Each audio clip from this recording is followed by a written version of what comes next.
viste en cuánto está el litro de gasolina en las gasolineras? ¿Nosotros en cuánto le damos? Bien barata, ¿no? Crecen en todo el país las movilizaciones contra el incremento de los precios de gasolina y diésel.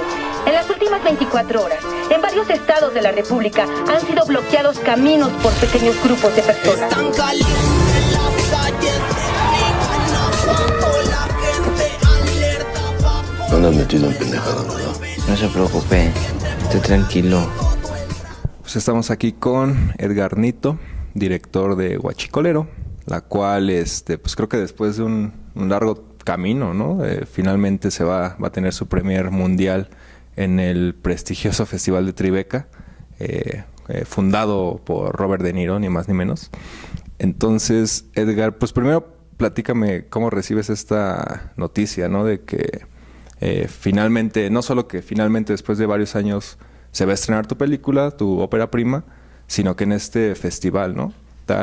Pues, está casi al top, ¿no? Está entre los top.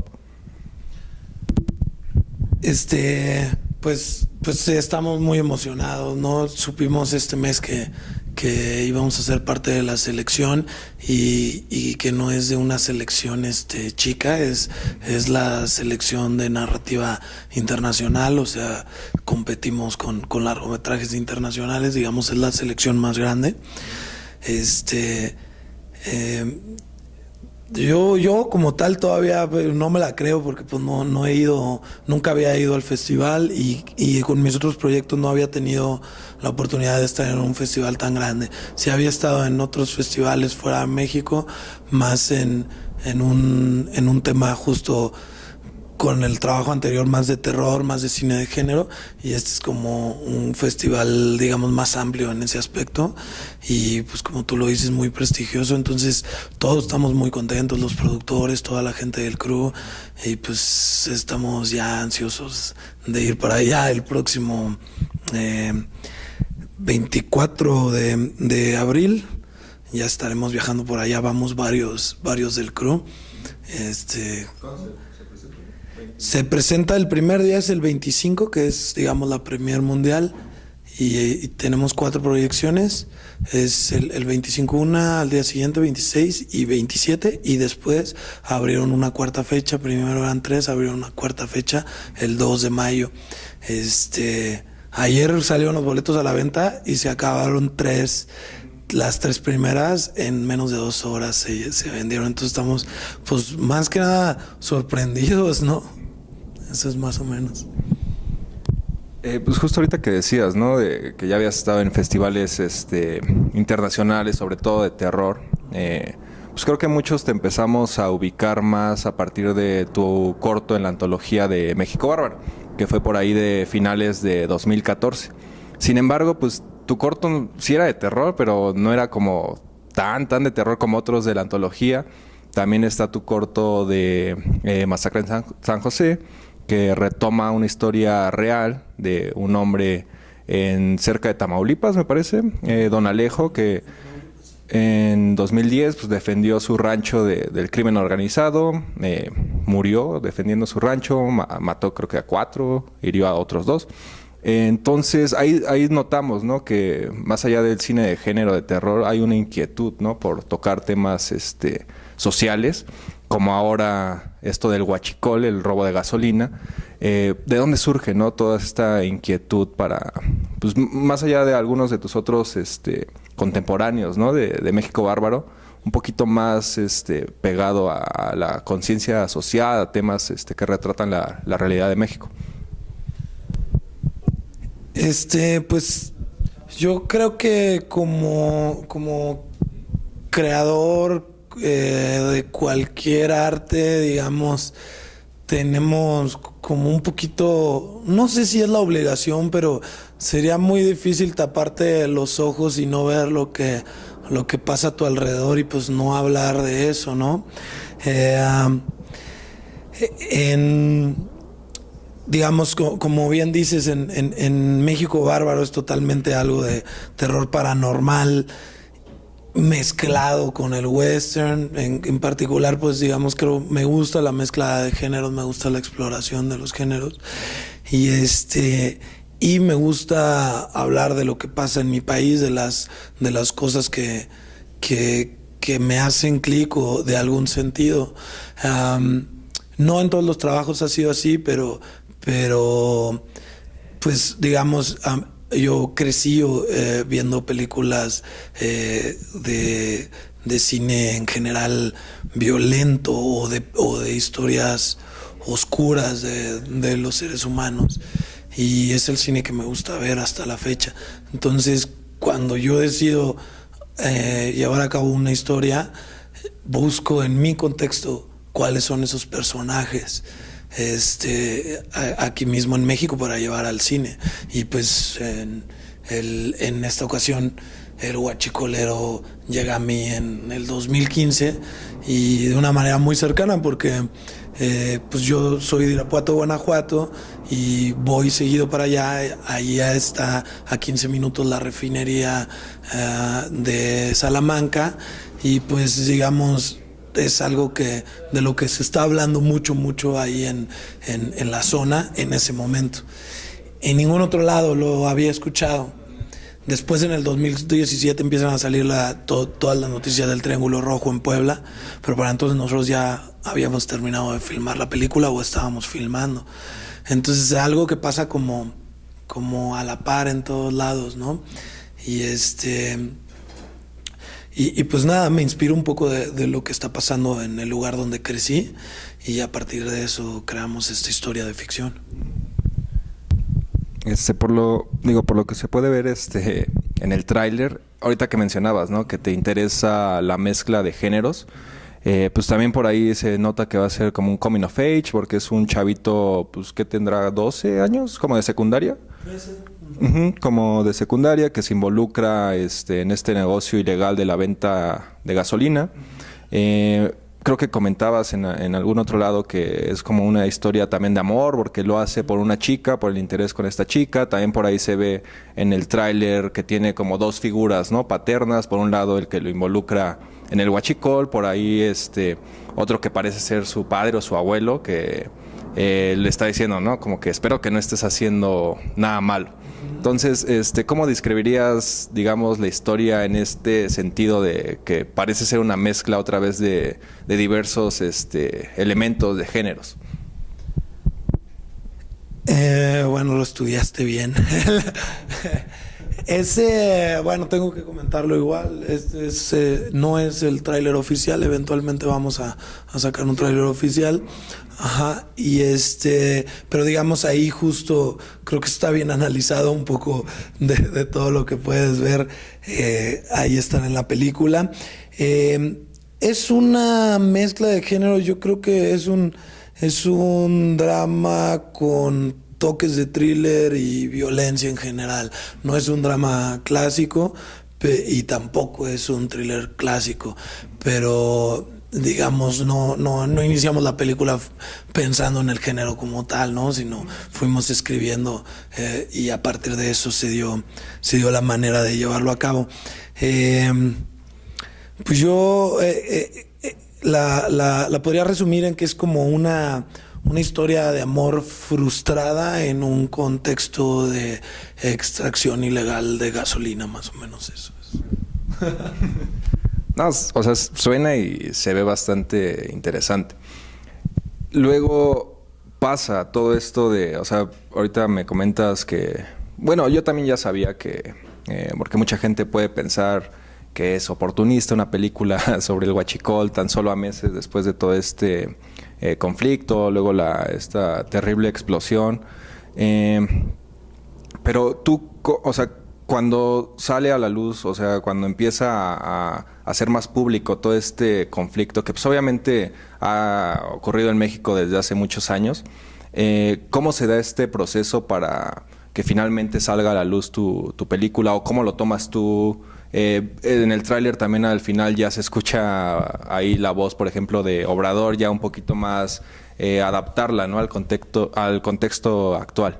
Entonces, ¿cómo se da cuando tú ves todo esto que está pasando ya en un nivel más masivo públicamente? Pues mira, lo que yo creo es que no es coincidencia que exista una película del Huachicolero en este momento. Lo he estado pensando como últimamente y creo que si no lo hubiera hecho yo, alguien más seguramente ya la estaba pensando hacer. Creo que todos los actos suceden a la par. Y así como yo escuché esta historia en aquel momento, seguramente en Puebla también escuchaban, en Tamaulipas, cosas así, y habría alguien desarrollando a lo mejor no otra película, pero algo a partir de eso. Y a la par va creciendo el contexto de los hechos y se comienza a lo mejor a salir de control la cosa, y a la par se decide esta guerra contra el huachicoleo. Creo que es básicamente como algo que se extiende a nivel nacional y que abarca varias ramas, no necesariamente solo el problema, sino pues permea la sociedad, y entonces se manifiesta también en hechos artísticos, como en este caso es una película. Nosotros empezamos hace mucho y la película estaba lista, digamos, para estrenarse, o sea, estaba lista y terminada a mediados del año pasado, del 2018. Sin embargo, algunos de los productores de la película son extranjeros y tenían la idea de que, pues más bien, esta es una coproducción, entonces querían estrenarla como tal, como una película internacional. Entonces querían esperar hasta el momento mejor posible para estrenar un festival grande y poderla presentar como lo que es, como es una coproducción internacional. Entonces hasta ahora pudimos estrenarla.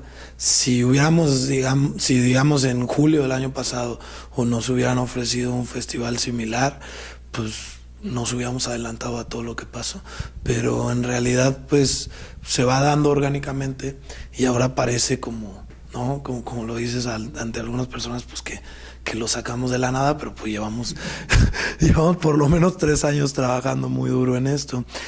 Esta película se hizo de manera muy independiente, con muy pocos recursos, pero con mucho amor de mucha gente que nos apoyó, de todos los del crew, de los actores, de la gente que prestó locaciones, de mi misma mamá que nos prestó su casa para que nos quedáramos ahí.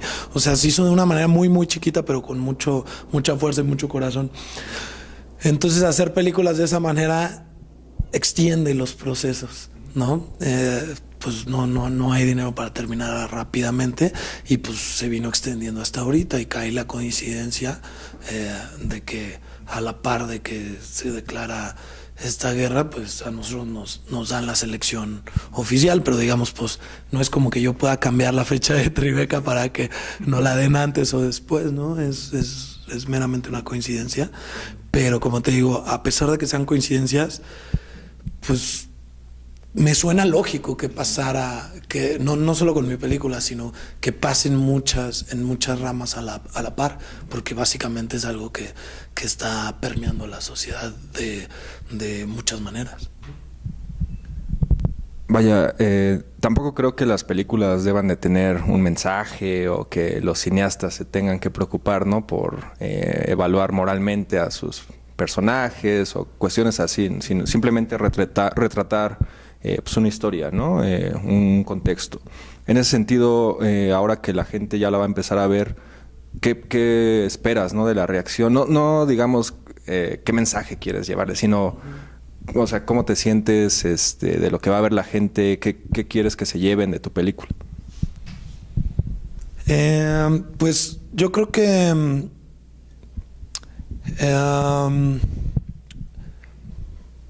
no, ¿cómo te lo diré? A ver, no necesariamente tiene que haber, como tú dices, una moraleja como tal, ¿no? Pero sí creo que al escribir una historia, pues intentas ver las complejidades del personaje, y en ese mismo universo, al igual que en la vida, cuando la haces la pagas, ¿no? Entonces, digamos, ahí te puedo adelantar un poco de las cosas, pero eso pasa en la vida misma. O sea, nadie se sale realmente con la suya siempre. El universo de alguna manera te hace pagar, ¿no? Entonces, por ahí va la cosa. Y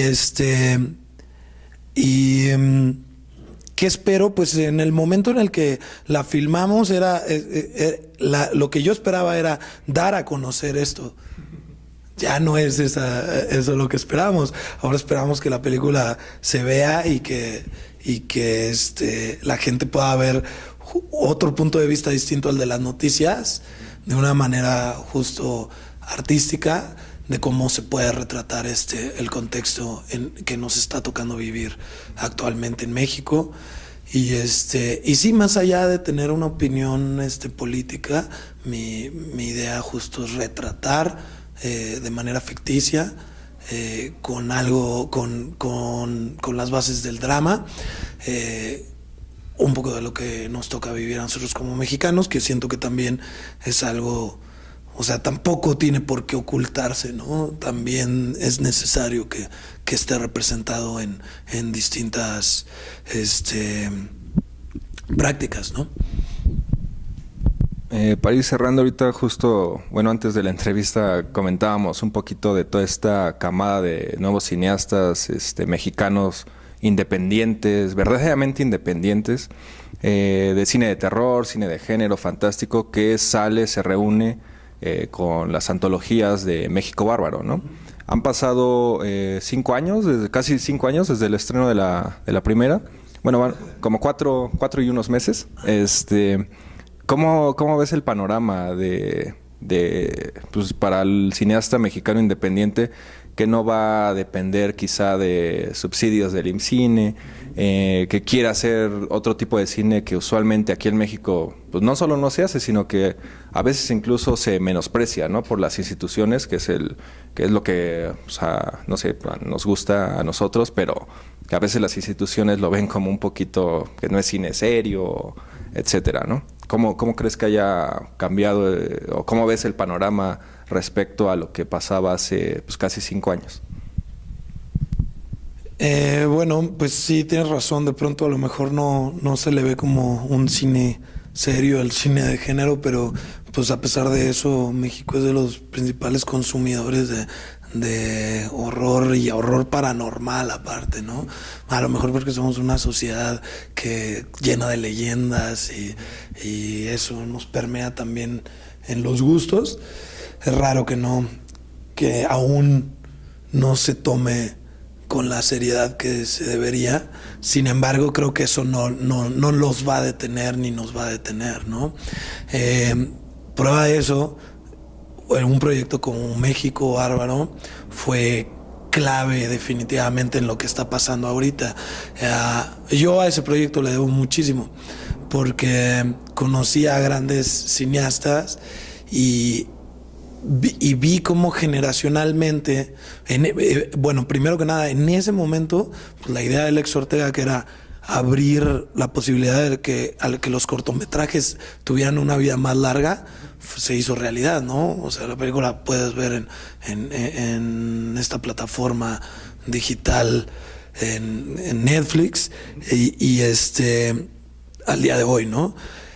Y a partir de eso también pude ver cómo a lo mejor todos íbamos, no a la par, pero algunos más avanzados, pero digamos a partir de eso empezaron a hacer sus largometrajes, ¿no? Isaac Svan hizo El Incidente luego y aparte ya lleva 3 películas. Grau ya iba un poco más avanzado, pero Lex Ortega hizo Atroz, Gigi hizo La Quinceañera, está filmando otra.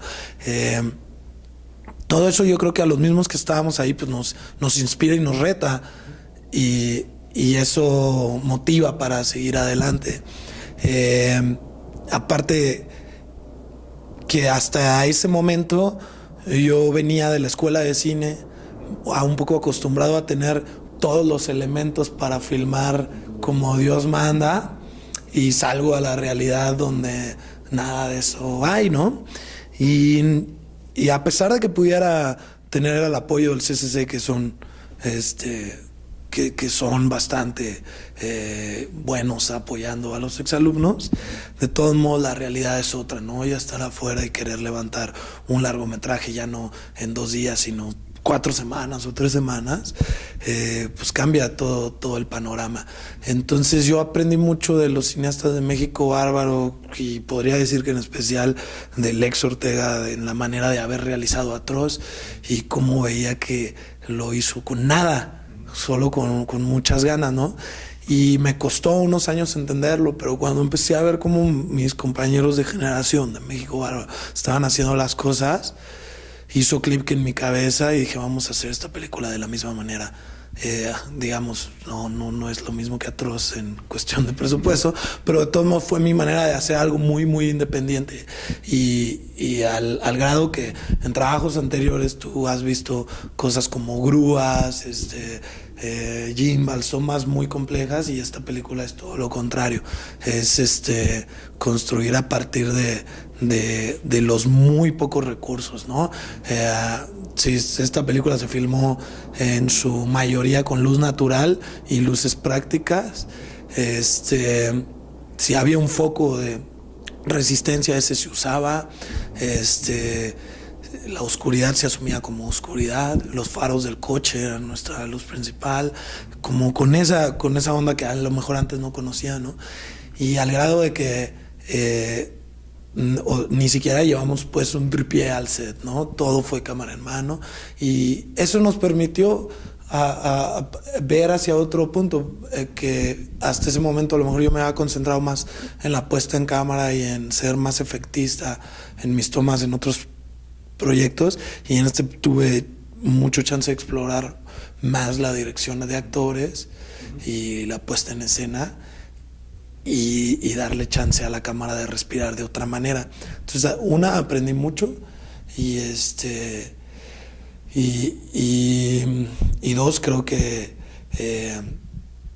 pues sí, eso es una nueva exploración, y el chiste es estar cambiando siempre. Entonces, así como a mí me pasa con este proyecto, que digamos precedentes como México Bárbaro me impulsaron, yo creo que impulsan a más gente a también hacer algo similar. Yo creo que la segunda camada de México Bárbaro va a ser algo muy similar a lo que estamos haciendo nosotros, y no solo los que participaron ahí, sino pues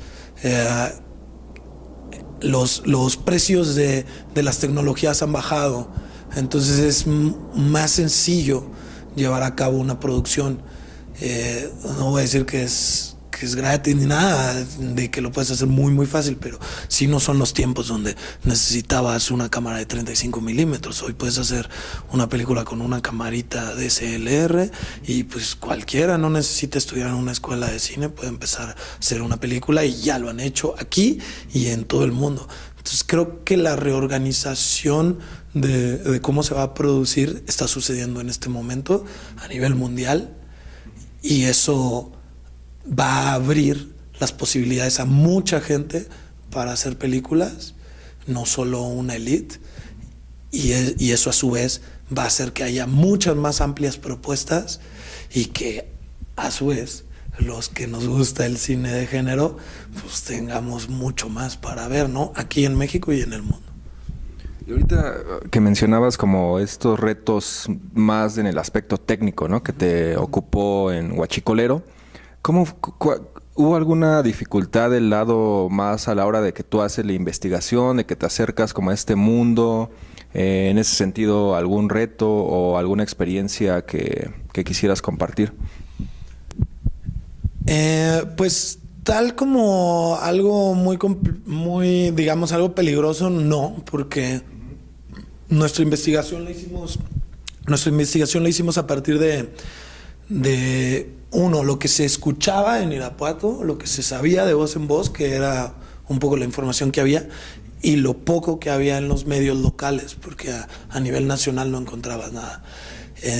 Entonces, a partir de ahí viene la investigación. En ningún momento se nos ocurrió la idea de vamos a buscar a alguien real y hacer esto, sino todo, pues como digamos, mi formación es de alguien que crea a partir de la ficción, pues justo agarramos la poca información y a partir de eso construimos. Y no es una historia que desglose todo el contexto del huachicoleo, sino, como te decía, es una historia de amor que se frustra en este contexto. Entonces, no considerábamos necesario ir a hacer una investigación a fondo con gente que se dedica a esto, que aparte hubiera sido muy peligroso. Entonces, el acercamiento es a partir de nuestro imaginario. Sin embargo, por filmar en Irapuato, sí había cerca algunas anécdotas interesantes, ¿no? O sea, algún día veníamos de regreso de la locación y a la orilla de la carretera se veía una fuente de gasolina no incendiada, sino la pura gasolina saliendo. Y en ese momento nos apoyaba la policía de Irapuato, el gobierno de Irapuato nos apoyó, también el gobierno de Guanajuato. Entonces, con los policías en corto que ya sabían, y eso les toca un poco todos los días, me voltean a su derecha, es una fuga real, y nosotros estábamos haciendo una ficticia en esos días. Entonces nos tocó ver una de lejos, íbamos en el coche, obviamente no nos bajamos a ver qué era lo que pasaba, ¿no? Pero estaba amaneciendo y justo se veía ahí, ¿no? Cosas como esa, más allá de algo muy peligroso, eso es lo que pasó. Listo, Edgar. Pues muchas gracias por tu tiempo y suerte ahora en Tribeca, y pues esperarla acá a ver cuándo la podemos ver en México. Tenemos fechas, lo sabrán. Va. Pues muchas gracias.